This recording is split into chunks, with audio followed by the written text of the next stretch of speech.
ఒక్క రోజులో ఆరోగ్యం, ఒక్క రోజులో అనారోగ్యం దేన్నైనా జయించవచ్చు. అది ఎలా?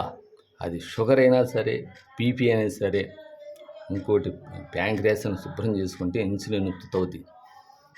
పక్షవాతం రాకుండా దానికి యోగా చేయొచ్చు. ఇంకోటి మనకు కావాల్సిన రోగాలన్నీ కన్ను, ముక్కు, చెవులు, గొంతు, చెవులు, తల, మెడ, మన చెస్ట్ మొత్తం ఇవన్నీ అవయవాలన్నీ భగవంతుడు మనం కరెక్ట్గా సృష్టించి మానవ రూపం ధరించాడు. దాన్ని మనం ఎలా చేసుకుని డబ్బైనా, బంధమైన, అనారోగ్యమైన, ఆరోగ్యమైన, సమాజాన్ని దేన్నించగలిగే శక్తి నీలో ఉంది. మేల్కో, కసితో చెయ్యి, ప్రాణాయామం చేయి, ఆరోగ్యాన్ని కాపాడుకో. ఆహారం ఏ ఆహారం తినాలి, ఏ విధంగా మనం దాన్ని కంట్రోల్ చేసుకోవాలి, మనసుని నేలకిని ఎలా అదుపులో ఉంచుకోవాలి, దాన్ని ఎలా చేయాలి తిరగండి, ఆలోచన పెట్టండి. నువ్వు ఆలోచన చేస్తే దేనైతే మానవుడే మానవుడు. ఏదైనా తలుచుకుంటే ఏదైనా సాధించాలి. చదువైనా, ఉద్యోగమైనా, దేనైనా సరే దేనైనా చేయగలం. మానసిక వాడు రావాలి, వీళ్ళరా, ఎవరు వస్తారు, ఎవరు ఏది చేస్తారు మొదలు బంధాన్ని వదులుకోవద్దు, డబ్బును వదలొద్దు. ఎంత కావాలో అంత తినండి. మొత్తం ఫస్ట్ చేయాల్సిన 5 లీటర్ నీళ్ళు తాగండి, 2 లీటర్ మూత్రం వదలండి, చెమట పట్టేదాకా ఏదో ఒక వ్యాయామం చేయండి. శ్వాసతో అన్నీ శుభ్రం అవుతాయి. అది కళ్ళైనా సరే, ముక్కు అయినా సరే మనకు వచ్చే పక్షవాతాలు, బీపీలు, షుగర్లు, యాంగ్రీస్లు, చర్మవ్యాధులు, థైరాయిడ్, దేనైనా సరే, చెవుపోటు, కంటి ఆపరేషను, తలలో చుండ్రు, మొత్తం ఏ టు జెడ్ మీ మొహం కళకళలాడితే పేస్టులతో రాదు. మన శరీరం మన చేతిలోనిది. ఒక్క రోజులే గ్లామర్ పెంచగలరు, ఒక్క రోజులే కళావేహం కావలరు. కానీ వేసుకున్న గొడ్డలు లేదు, వేసుకునే పేస్టులు లేదు, కానీ ఫాస్ట్ ఫుడ్ లేదు. మన భగవంతుడు ఇచ్చిన భూమి దార పండిన ఆహారం, ఎండదార పండిన ఆహారం, మన చెట్లు, కాయలు, పూలు, పళ్ళు అన్నీ భగవంతుడు మనకి ఇచ్చాడు. మనం ఏం తినాలో సృష్టించాడు. మనం తెలుసుకోలేక ఏదో అంత దీనికి మనకేదో తెలివింది, మనకి తెలియంది, మనం చెప్పిందే కరెక్ట్ అనుకోబాకండి. కానీ సమాజం కూడా అభివృద్ధి చెందాలంటే మనం రాబోయే కాలంలో మన అందరి కోసం పాటుపడుతూ, అందరి ఆరోగ్యం కోసం మనం చేసుకుంటూ దాన్ని ఎలా చేయించాలి. యోగాలు ప్రతిదానికి ఒక వయనం ఉంది. అది ఏం చేయాలి అని ఆలోచన పెట్టండి. చేస్తారు. నేను చేశాను, ఆరోగ్యాన్ని లైన్లో పెట్టుకున్నాను. మనం షుగర్ వచ్చింది, ఇది వచ్చేసింది, చాలా టెన్షన్ పడ్డాను, కాలు ఇరిగింది, టెన్షన్ పడ్డాను, మానసిక వచ్చింది, తగ్గింది, సోడియం తగ్గింది, ఇది తగ్గింది, పొటాషియం తగ్గింది అన్నారు. అది తగ్గింది, ఇది తగ్గింది. ఒకడు మాట చెప్తాడు, ఒక మాట, ఓ డాక్టర్ కూడా సంబంధం లేదు. వాడు ఆ మాతలు ఇస్తాడు, ఈడి మాతలు, ఇది కరెక్ట్ అంటే నువ్వు నేను ప్రతి ఇది అయిపోతావు అంటారు. ఏంది వీళ్ళందరూ చెప్పేది కరెక్టేనా?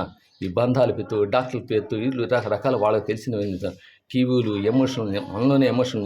ఏడవాలంటే ఏడుస్తాం, ఎగరాలంటే ఎగురుతాం. నేను చూసుకుంటే మనం పట్టుబట్టి దేనైనా వ్యాపారాన్ని, ఉద్యోగాన్ని దేనైనా సాధించవచ్చు. చెయ్యండి, ఖచ్చితంగా చేయండి, ఏదైనా చేస్తారు. మీ ఆరోగ్యం మీ చేతిలో ఉంది. ఒక చేతులు లేదు, వాళ్ళు రావాలా, వీళ్ళు రావాలా, తల్లి, చెల్లి, భార్య, కూతురు, కొడుకు, కీరుకు అంత ఒక్క భ్రమలో పెడుతున్నాడు భగవంతుడు. దాన్ని అన్ని జయించి మన శ్వాసతో దేనైనా జయించి, ఆ శ్వాస లేకపోతే ప్రాణం అది. ఆ శ్వాసని జయించితే మనం ఎన్ని అంగుళాలు పైకి వెళ్తుంది, ఎన్ని అంగుళాలు అవుతుంది. ఏంటి మనకు సూర్యుడిని, చంద్రుడిని బయట ఎట్ట ఉపయోగించాడు. సూర్యుడు అంటే కళకళ, అదే చంద్రుడు ఉన్నాడంటే బాలిపోద్ది. సూర్యుడుగా మనం తేజస్సుగా రావాలంటే మన సూర్యనాడి, చంద్రనాడి ఇచ్చాడు రంధ్రాలు. ఈ రంధ్రాలు గొట్టాలన్నీ ఏర్పరిచాడు.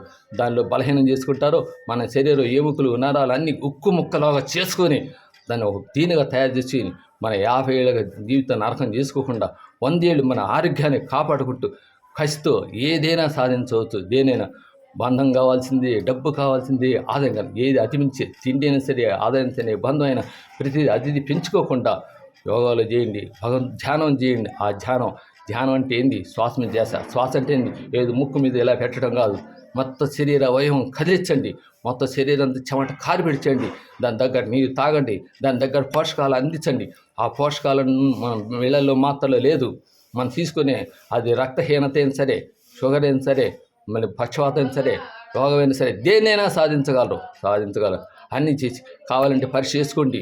దేనైనా సరే, అది థైరాయిడ్ అయినా సరే, షుగర్ అయినా సరే, బీపీ సరే, ఒక్క రోజులు మీరు పట్టుబట్టి చేయగలదు. దాన్ని ఒక రోజు కాదు, 2 రోజులు పట్టు వదలను క్రమణ. అదే తపస్సు, అదే దైవం, అదే నిన్ను అన్ని పరీక్షలకు లోన్ చేస్తున్నాడు. బంధాలు ఎరికిస్తున్నాడు, మళ్ళీ బంధాలు తనే తీసుకెళ్తాడు. ఆయన ఎప్పుడు టైం వస్తే అప్పుడు తీసుకెళ్ళదు. మానవుడే పుట్టిన తర్వాత సావక తప్పదు. మానవుడు పుట్టిన ఆత్మ మన జీవులం. మనం చనిపోయిన తర్వాత ఆత్మ పైకి వెళ్ళిపోద్ది, ఆత్మ పరమాత్మను కలిసిద్ది. అందరినీ కలుపుకునేది సృష్టించేది ఆయనే, చనిపించేది. దానిలో తెచ్చి మళ్ళీ భూగర్భంలో కలుపుతాడు. భూగర్భం నుంచి దీని పరంగా చెట్లు చేమలు ఆయన సృష్టిస్తాడు. దీని సృష్టికారం నెరవేద్దాం. మళ్ళీ తల్లి గర్భంలో చేస్తాడు. ఇక్కడ పుడతాం, అక్కడ చనిపోతాం. తల్లి గర్భంలో పుడతాం, భూగర్భంలో కలిసిపోతాం. సూర్యచంద్రుల ద్వారా మళ్ళీ ఇంకోసారి పుట్టి మళ్ళీ మనం కళకళలాడుతూ చెట్లు చేమలు వాటికి నోట్లు లేకపోయినా, ఏ ఉప్పు కారాలు తినపోయినా, దానికి మెదడిపోయినా మనకు మనసు ఇచ్చాడు, మెదడిచ్చాడు, అన్నీ ఇచ్చాడు. ఆలోచన పెట్టండి. మానవుడు తలుచుకుంటే దేన్నైనా సాధించగలడు. మీరు సాధిస్తారు అని నాకు నమ్మకం ఉందని ఉంటాను. నమస్తే.